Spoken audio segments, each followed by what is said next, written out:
Okey, kita bercakap tentang Belanjawan 2021 yang masih lagi kita harapkan dapat diluluskan dengan semudah-mudahnya, dengan sebaik-baiknya. Pada masa yang sama kita nak juga meninjau bagaimana perbahasan yang dikemukakan ini memberikan suatu garapan yang lebih sempurna apabila kita mendapat Belanjawan 2021 yang betul-betul diluluskan dan akan membantu rakyat terutamanya mereka yang terkesan ekoran pandemik COVID ini. Kita nak bersama dengan Dr. Madeline Burma, penganalisis ekonomi di talian sekarang ini untuk bercakap bagaimana khususnya Belanjawan 2021 ini dapat menyantuni ataupun membantu golongan M40 yang biasanya akan jadi golongan yang terpinggir saja setiap kali Belanjawan disebut. Selamat pagi, Doktor.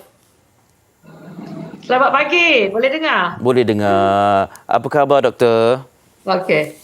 Khabar baik. So, how are you? Alhamdulillah. Saya sihat di sini. Doktor, kabarnya di Bangi hujan sekarang ni?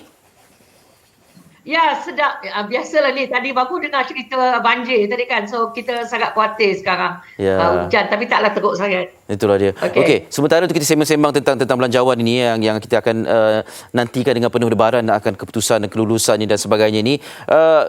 Doktor, barangkali ada pandangan sendiri tentang bagaimana golongan M40 ini melihat Belanjawan 2021 ini turut memberi keutamaan kepada golongan ini.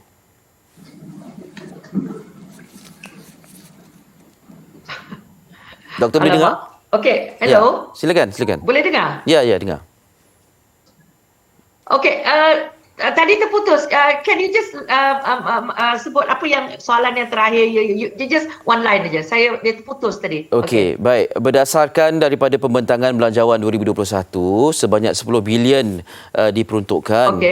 Jumlah keseluruhan kepada golongan M40 yang berpendapatan kurang sampai 100 ribu ringgit setahun. Jadi sejauh mana Dr. Madeline melihat situasi ataupun peruntukan ini membantu golongan M40?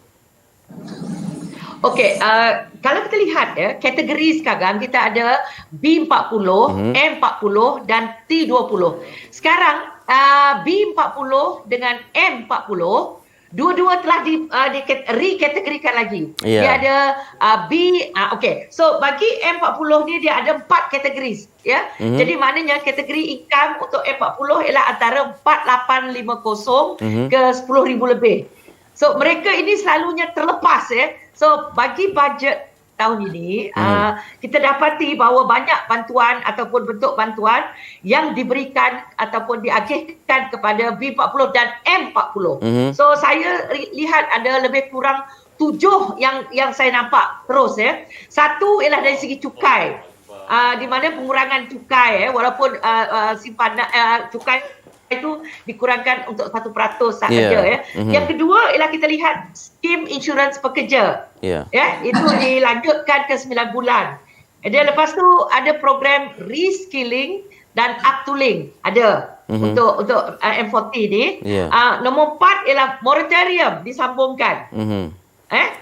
Okey, yang kelima bagi mereka yang hilang pekerjaan, mereka boleh mengeluarkan mereka mendapat bantuan bayaran bersasar. Ini penting bagi mereka. Dan yang tadi ada disebut tentang iSinar tadi, ini memang memberi sinaran kepada ramai B40 dengan M40. Itu jadi dari segi bantuan memang kita lihat M40 ada diberi perhatian dalam bajet 2021 ini Ya. Okey. Doktor. Baik, soalan seterusnya, bila kita bercakap tentang golongan M40 ni, dan M40 ni boleh dikatakan ramai juga terkesan banyak kerjaya yang tergolong dalam kategori M40 ni yang sangat terkesan dan seolah-olah menjadikan mereka B40 pula. Jadi bagaimana pada pengamatan doktor situasi ini dapat diuruskan ataupun memang kita akan melihat kelompok B40 ni sebagai pertama jadi B50 ke macam mana? Okey. Yang menarik tentang M40 ini, majoriti mereka ini adalah yang kita gelar sebagai middle class. Majoriti middle class ni mereka ada pendidikan, mereka ada pengalaman, mereka ada. So mereka ini penting untuk dibantu sebab berbeda dengan B40 yang memang struggling dulu pun mereka terpaksa berjuang untuk mencari melangsungkan kehidupan, apatah lagi zaman COVID.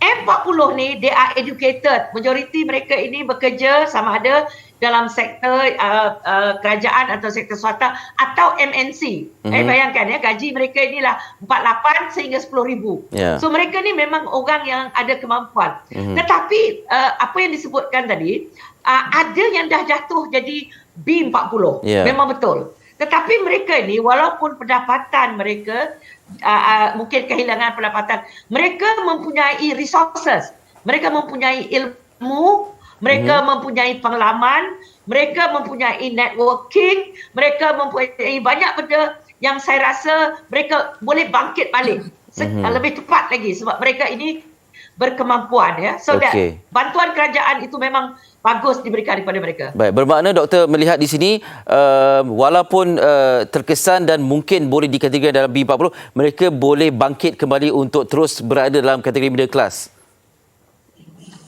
Ya, betul, betul. Saya sangat yakin kumpulan ini sangat penting dan dibantu. Dia macam SME juga, small medium enterprise. Kita kena bantu sebab mereka lah yang akan menjana pertumbuhan ekonomi nanti. Okey.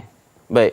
Berapa lama situasi ini boleh sebab kita lihat kawan-kawan saya sendiri ada yang sebelum ni ialah hidup dengan keselesaan dan sebagainya. Kemudian apabila terkesan terpaksa membuka gerai dan berniaga ataupun berniaga secara online. Jadi mereka seolah-olah menjalankan kerja-kerja B40 juga. Jadi berapa lama Dr. Madeline melihat situasi ini dapat dipulihkan ataupun dengan memang golongan ini disebut mempunyai pendidikan, mempunyai rangkaian ataupun networking yang baik, tetapi tidak semestinya mereka dapat memanfaatkan ini dalam keadaan sekarang ini.